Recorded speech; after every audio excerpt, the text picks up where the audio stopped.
So I'm excited you're here. We're closing this series, Fake News, and this has been a lot of fun for me. And several of you have been expressing how much you've enjoyed the series too, so I'm glad for that. This has been a conversation about this idea that today we kind of live in a suspicious world, that we just can't seem to trust a lot of the news that's around us. And in fact, it's not just the news world around us, it's bleeding into every aspect of our lives, including faith.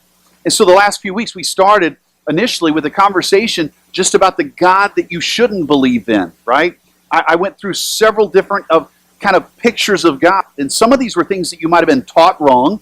Some of them are actually things that are just kind of intuitive in our nature, like the serve me God, right? That we really like the idea of a God who just does everything we ask, right? That would be really nice if he would just do everything I ask every day and serve me. That kind of God is very appealing. The problem is when you read the Bible. And so we started talking about the Bible more. If you missed any of those messages, go back, peopleonajourney.com.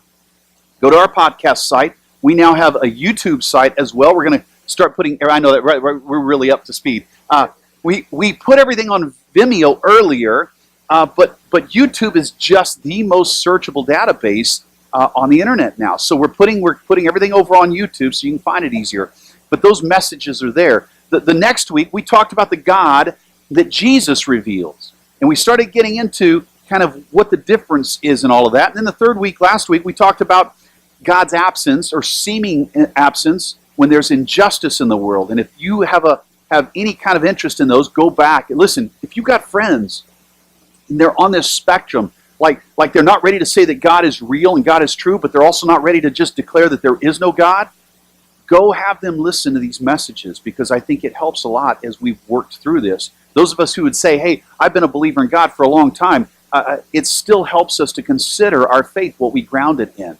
So this morning I want to close out with this conversation, this idea that if God has truth, if God is truth, if God extols truth to us, if he puts it in the scriptures, then what does it do for my beliefs? Or, said another way, how do my beliefs impact God's truth? Because believe it or not, what I think really does impact the way I perceive God's truth. I want to read you a quote real quick. Blaise Pascal was a French, he was a mathematician, he was an inventor, he was a theologian, listen, they didn't have the internet in the 1600s, right? They didn't have the Xboxes, he did a lot of things.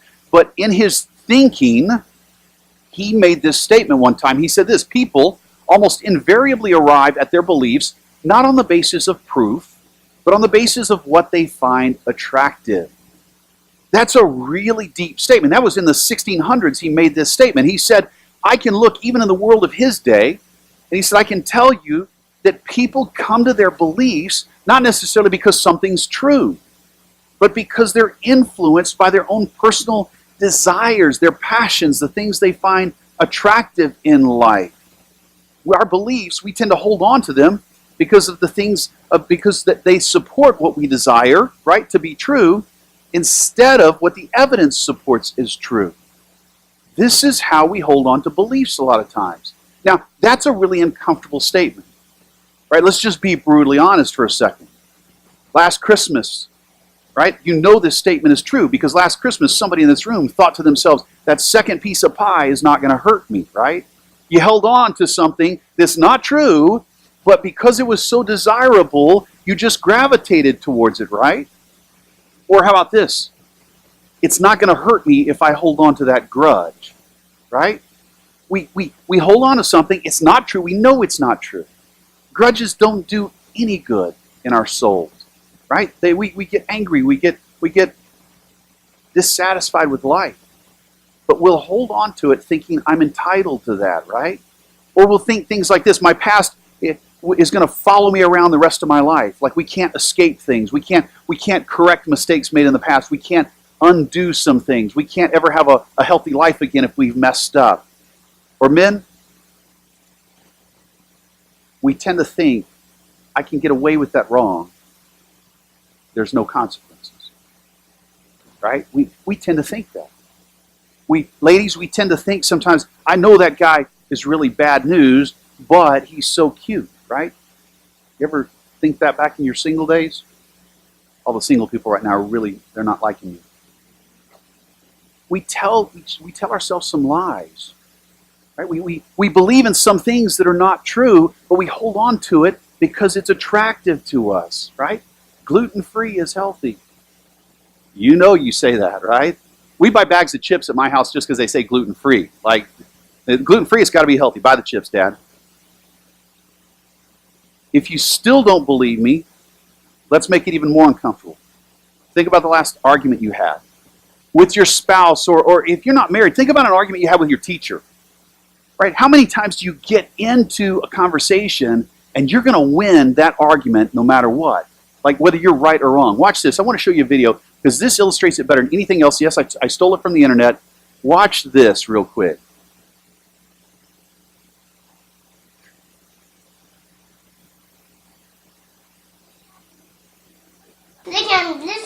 Listen to me. Like I do this all the time, and if I go out at the house with the door, Matthew has his toys, and then Matthew has all his toys. Okay, but I have to yell at you guys. Okay, Linda, listen, Linda, listen. Okay, what? Like everything they do at this house, you can't trust everything at Grandma's house. Okay. Okay, then what? Then you're not listening to me. Then you're not listening to me. I asked you not to do something. Linda, but listen to me. Look at, if we do something, if you get that birthday off, you're gonna break it. Okay, but I'm letting you know But that you cannot. Linda, No, lick it. You're not listening to me. Linda, Listen to me now. Listen to me now. Listen to No, me. you're not listening. I said no cupcakes, and you try to get cupcakes, and you try to ask Grandma. Linda, Didn't you? Linda, lick it. Yeah, you laugh when it's not your kid, but I guarantee you what, every husband in this room has done that. You know it. You lost the argument a long time ago, but you're going to keep arguing that thing out. Google that later. Kid argues with mom. You can find it. There's another minute and a half of this little boy doing that. Linda. Like he is not giving it up, and the kid is wrong. And here's the thing. His mom's bigger than him. His mom is smarter than he is. She's more developed. She's more advanced. She's got a better handle on verbiage, and yet she's losing this argument because he just continually, with all of this passion, is driving his conversation forward. But he's wrong. He's wrong. And that's how we often think, right? Listen, we love truth. We love truth when it what? When it consoles us, when it's on our side. We don't love truth, though, when it convicts us. We just don't. It's one of those things that's wired in us. And listen, it doesn't mean that you got to run out and you got to check your whole life and you're worried about, oh man, what have I done? We need to be more aware. We've got to be more aware. We've got to be more honest with ourselves. I actually created a mathematical formula for the geeks in the crowd, and I had to explain this to somebody before the service, but here's my mathematical formula. Look, if truth for you is good until it infringes on your happiness, like gets in the way of happiness or gets in the way of what's right for you, right? Then you've got a problem. Right? When truth is less than your happiness and less than being right, when you're going to argue just because you want to win, then you've got a problem. And that's where we find that's where fake news has driven us today. We argue not because we're right anymore. We argue to console ourselves. And we're not being honest. And we're not being honest with the scriptures, and we're not being honest with what God teaches. I want to go through about 3 different things real quickly about what it is. What are some causes that will keep you from not wanting to believe? Right? What are some things that will cause you to not want to believe in God? I picked out 3. These are random, okay? Somebody else could give you a different list, and I'd be okay with that. But the first is, if God is true, then I'm guilty. If God's true, then I'm guilty. Right? You know this all the way back to when you were a kid, when you got caught at something. You don't want to be guilty. You don't want that embarrassment in your life. You didn't want to have to walk into a room of people and have them know that you did something, you got caught, right? You messed up, that you're guilty. You feel like you got some big scarlet letter on your t-shirt. And we do that as adults too. We double down. That little guy in that video, man, he's just doubling down every second. Man, he's going to win this thing. I don't even know what he was talking about. Half the time I couldn't understand something about breaking something. It didn't even have anything to do with what his mom was trying to talk to him about. But he's doubling down, right? He's not going to be guilty. That's his thing. I was reminded this week that this group, AA, Alcoholics Anonymous, maybe some of you have been, or you know family members or friends who have been. One of the things they do in that meeting, when you go to an AA meeting, if you've never been, is when you finally introduce yourself and speak, you have to say your name, and then you have to say after it, I'm an alcoholic. You have to, it's not about labeling you, it's about you admitting it. It's about owning it and being in a safe environment to own it. The problem is most of our environments are not safe, and so we don't want to believe in God a lot of times because we don't want to be guilty. We've got to be on the ball. We've got to be on our game, and we don't want to be guilty, and we don't want to be embarrassed by that. Second, if God's true, then I'm accountable. If God really is true, then I've got a problem because now I'm accountable. Listen, we love accountability to a certain degree. In fact, if you've got an iPhone, you probably, or any of the smartphones now, you've got an app on there that measures something. I guarantee you. You're tracking the food you eat. You're tracking the exercise you do. Or you're wearing a smartwatch that tracks your exercises all day or how many steps you take, right? These are great ways to try to be healthy and more healthy-minded, and we like it because it's self-accountability. Because why? Because I can tap my watch and just ignore the warnings if I want to. We love self-accountability. We don't like God's accountability. This is an arcing story that started in Genesis, right? What did Adam and Eve do? Went for a stroll one day, find some fruit, really looks good. God had given them some instructions about the fruit, but they both agreed. Now, some people are going to argue about, did Eve say something first? Whatever. Look, they both agreed. He was standing there. They agreed. They decided that they wanted to do without God's accountability. They wanted to live their life. They wanted to be able to choose if they could eat that fruit. One tree. We're told one tree in the whole garden. One tree. Just don't eat that fruit. One tree. And that was too much accountability. And now we are driven, right? We don't want to be accountable for things unless we call it self-accountability, even then relying to ourselves a lot of times. Third thing that'll keep you from believing in God, right? If God is true, then I am wrong. If God is true, then I am wrong. Look, we joke in here all the time. I joke with you. My driving skills sometimes, right? When traffic hits in the afternoon, I mean, I'm good. I'm really good if there's no traffic. But if there's traffic, and can I tell you something? That's not on everybody else. You know, as much as I could hear myself sometimes yelling at other drivers. Oh, you dummy, learn the rules, right? Learn how to use your blinker. All right, speed up, slow down, get off my bumper. Right. But that's what happens. What do? We do that, and can I tell you something? It's not everybody else's fault. It's mine. It's mine. I don't like being wrong. I don't want to admit it. I don't like talking about those places in my life that fall short of the glory of God. It's not about everybody else's driving.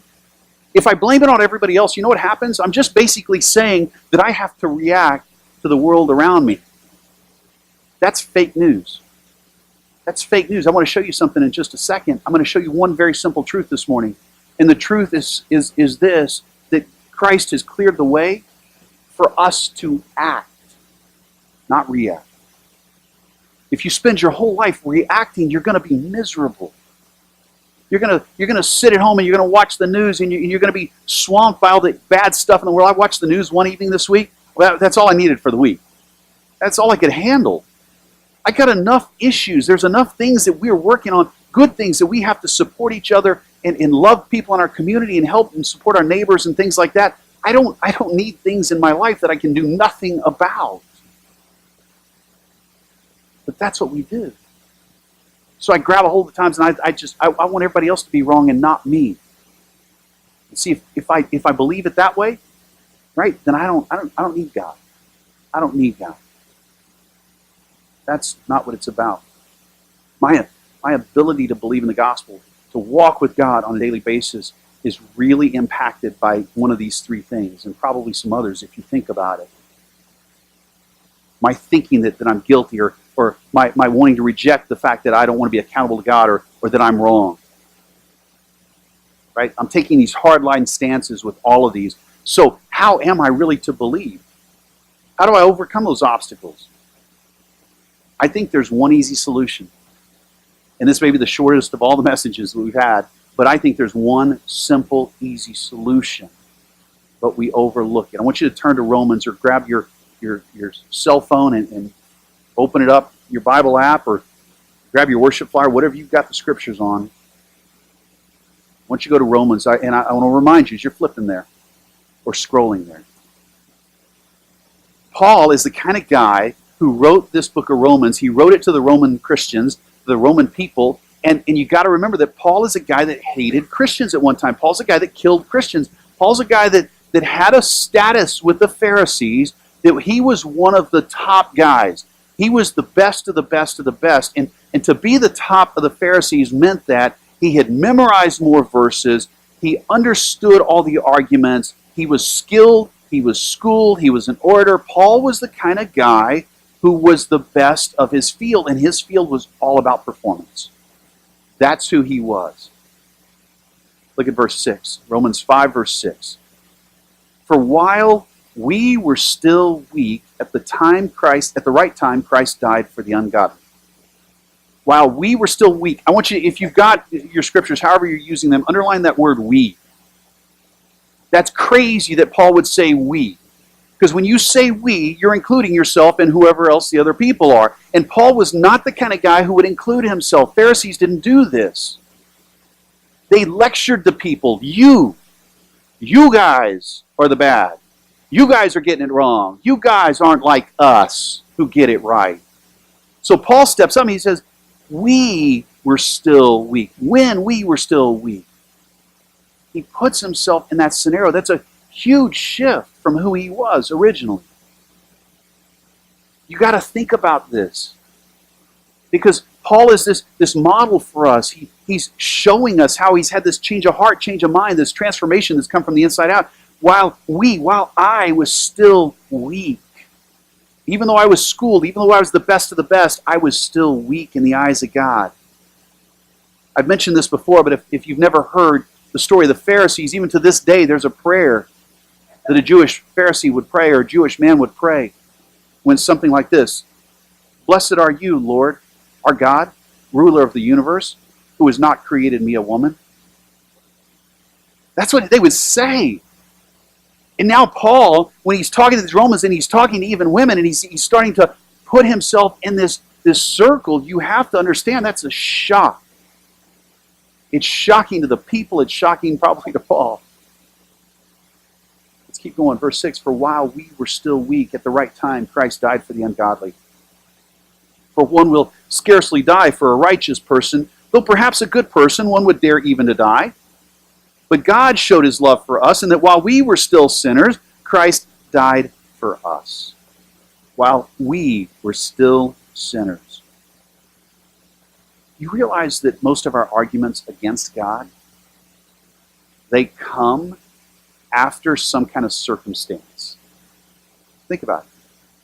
Most of the reasons that we build up in our head and our mind, we argue through, we process, that things that we say, oh, this is why I don't believe in God, it's because of circumstances that have occurred in our lives. Decisions we've made that were against the will of God, or events that happened that were out of our control, or things that made us mad, or even like we talked about last week, injustice in the world.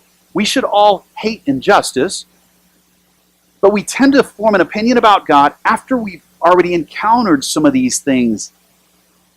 We tend to let those things dictate our opinions and our beliefs about God. Right? These external circumstances.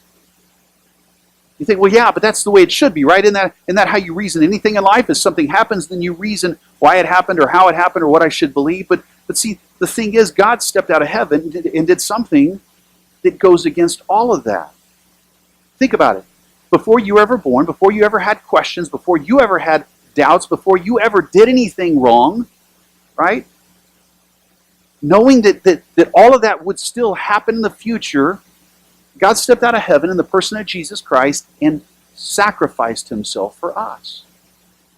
I mean, would you get up tomorrow morning and go to a job interview if you knew they were going to tell you no right away?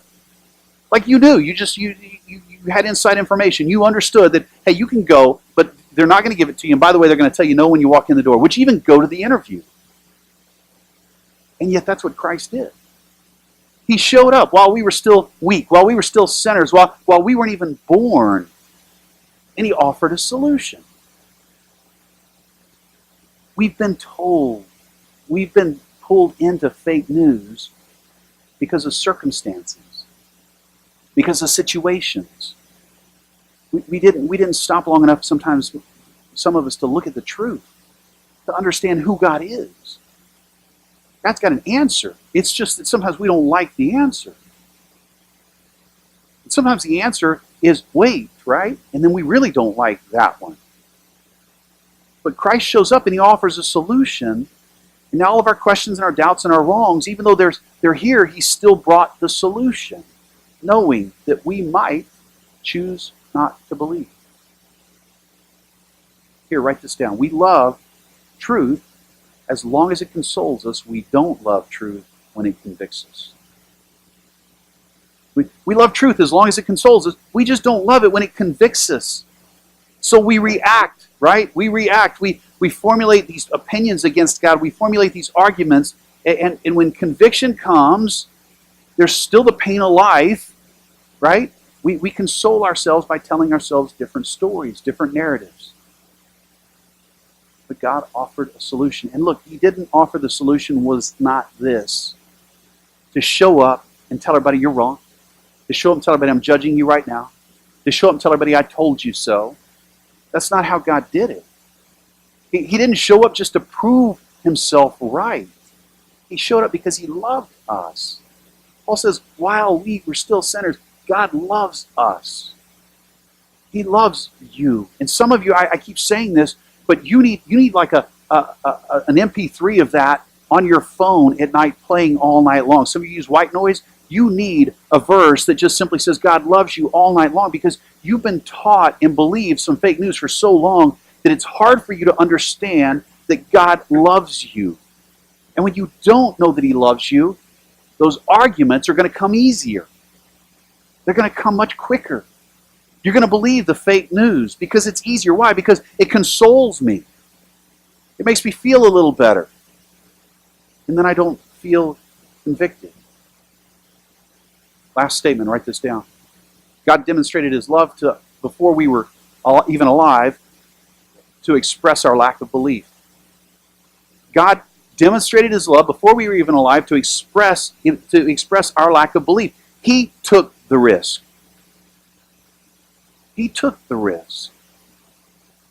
I know there's horrible things you face all week long, and I know that for some of us there's life-threatening things. In my house last night we were reading some, catching up, because my wife just got back from moving my kids to D.C. and my kids, and she'll appreciate that. And we're going over some scenarios because we have these friends we're connected to in the community who our kids have gone to school with their kids, and we've known these people for 12, 15, 18 years, and we've got families that are losing loved ones, and so we're catching up on all this stuff. I know that everybody in this room is connected to somebody with a horrible life experience right now. Maybe a life-ending experience. But Christ showed up to reveal the love of God. That's the true news. In the middle of some horrible things in this world. God risked it all. We don't think about it like that. We haven't talked about it enough like that. We blame him, right? When we have questions, when we have a bad day, we experience pain. When the days you get up and hate life, you're not surprising God. He understands. But we blame him. We hold on to beliefs that support our desires, right, to be true. We blame him because it's just easier. It's just easier to blame him than to be accountable or to admit I was wrong. It's easier. We don't look at the evidence, right? When we don't look at the evidence, what do we give our kids, or what do we give our neighbors or our friends? We just keep repeating the same fake news over and over. But God demonstrated his love before we were even alive to express our lack of belief. That's the truth. I want to kind of wrap this up by taking you to a verse that Jesus' brother James wrote. And you got to love James, because I've told you before, I mean, his brothers, like his family, they didn't believe him at first. You wouldn't either. If your brother showed up, said, hey, I'm the Son of God, you would think, no, I don't think so. Like, you remember what you did to me yesterday, the swirly in the toilet thing? Like, I'm just not letting go of that one, right? I just don't think James walked so easily into that understanding, but he grew to it. And then in James chapter 4, eventually he writes this. He says, verse 8, draw near to God, and he'll draw near to you. Cleanse your hands, you sinners, and purify your hearts, you double-minded, and be wretched and mourn and weep. Let your laughter be turned to mourning, and your joy to gloom. Humble yourselves before the Lord, and he will exalt you. Now listen, I know when I read that, you're going, okay, wait a minute, you just said God's really loving, and you just flipped the switch, and now we're into this gloom and mourning. I mean, look at the list: sinners, double-minded, wretched. Like, what? That's not on my happy list this afternoon. Not going home to read that one to feel good about things. But here's what James is doing. He's acting on God's revelation. He's not reacting anymore. He's saying, look, here's the action. Humble myself before God. In other words, he's not saying you got to have a miserable life. You ever see those Christians or those professing Christians that walk around and they just like they frown all the time, right? Sometimes you see them on TV. Sometimes you just see them out in the community. You just think, what's going on? Like they're never happy. Like anything good in life, that can't be Christian, so they don't go to parties because that would be bad. Somebody might be doing something bad at the party. Maybe they ate too much cake. I don't know, but they're just miserable, right? James is saying, look, that's not what I'm talking about. Humble yourself. And in that moment, be wretched and mourn and weep. In that moment, realize that you're wrong. Realize that you're trying to not be accountable to God. Realize that you're trying to hold on to your own personal beliefs. That you're not being honest about the truth in your life. Realize those things. That's all he's saying. And then use that to humble yourself, and God will exalt you. Embrace the fact that God demonstrated his love for you. So, fake news. How do you respond? How do you assimilate all this? How do you pull it together? How is this going to make an impact in your life? I know there's got to be somebody in this room, just because statistically we know the numbers, that maybe this is kind of the first time you've ever heard anybody talk about the grace of God this way. That for you were just brought up that God was this heavy-handed, judgmental God that was waiting for you to mess up, and as soon as you messed up, he was going to thump you on the head. Life wasn't going to go well. Right, so you stubbed your toe this morning, so obviously God wasn't happy with you, right? That's kind of how the thought process goes. But for the first time, you're starting to hear and understand. And maybe somebody here this morning needs to take that first step of saying to God, I believe. That I want to put my faith and trust in Jesus Christ for the first time, because the other stuff I was taught was just about me trying to be better and better and better. And now I'm hearing and seeing in the scriptures that that's not really what it's about. If that's you, I want to know about it. Right? Talk to somebody. If they invited you, write it on the last page of your worship flyer. Say, hey, call me. Drop it in the box. I'll get it. And I'll set up a call, and we'll have some coffee and talk about it. But don't be afraid to take that step. Act. Don't miss the ability to act. You were not created to react. You were created to act in this world. So let's do it, right? Some of you, though, you are in that corner, more towards that end of believing in God. But the problem is you just are not growing, and you never have. You know, we will spend a lot of money on what? Things like the gym. We'll spend a lot of money on self-help books, getting better at our careers. We'll pay money to universities that are supposed to teach us things these days. I mean, we'll go to counseling, we'll go to therapy. It's well accepted today, and that's great. I love that. We'll go and put our money in places to better ourselves. Why is it that we push back from the scriptures? Why do we push back from the Word of God? Have you believed the fake news that, oh, well, it's just nothing there. It's old literature. It's not worth anything. It's ancient. It doesn't work in today's culture. See, some of us have believed that. But you know what it's doing? It's keeping us from growing with God. And yes, I know sometimes it sounds like a bad word, but we need new routines. And some of us, we need we need to commit to a new routine. Getting into the Scriptures more. And I'm not telling you, listen, if you don't read the Bible at all right now, don't say I'm going to read 6 chapters every day for the next 3 months. Don't do that. That's like you're just planning to fail at that rate. Unless you're just an avid reader. Maybe you are. I don't know. Maybe I'm setting the bar too low for you. I'm just saying, look, start with something. Right? There's the Bible Gateway apps on your phone. Go to BibleGateway.com. You can find all kinds of little devotional to begin the Bible reading process. It's so easy today, and it's on your phone. Right? I know your phone's with you. It's okay. But take that step. And then some of you are growing, but listen, you keep pushing back. And folks, when we call this place Journey Community Church, there's a lot of meaning behind those words. And in part, we do believe that to really grow as a believer, as a Christian, you have to be in community. And yes, you know what that means? You got to be with people who are not all like you sometimes.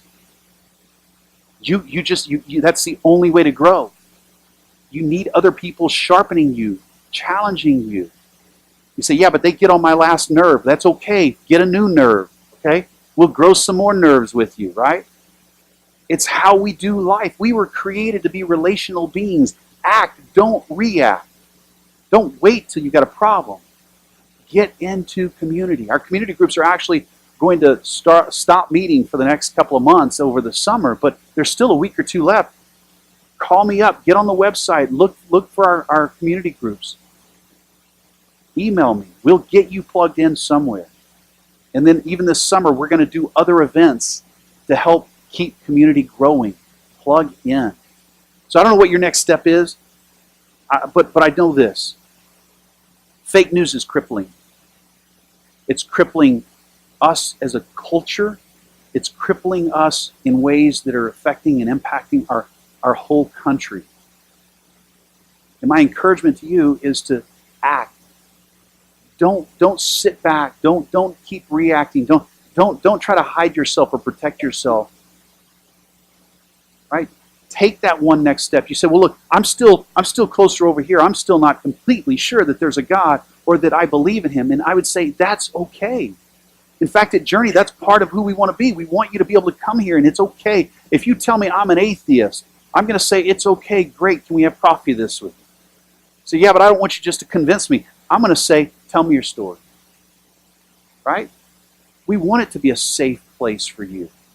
But take that next step. What is it that God's calling you to? Let me pray for us.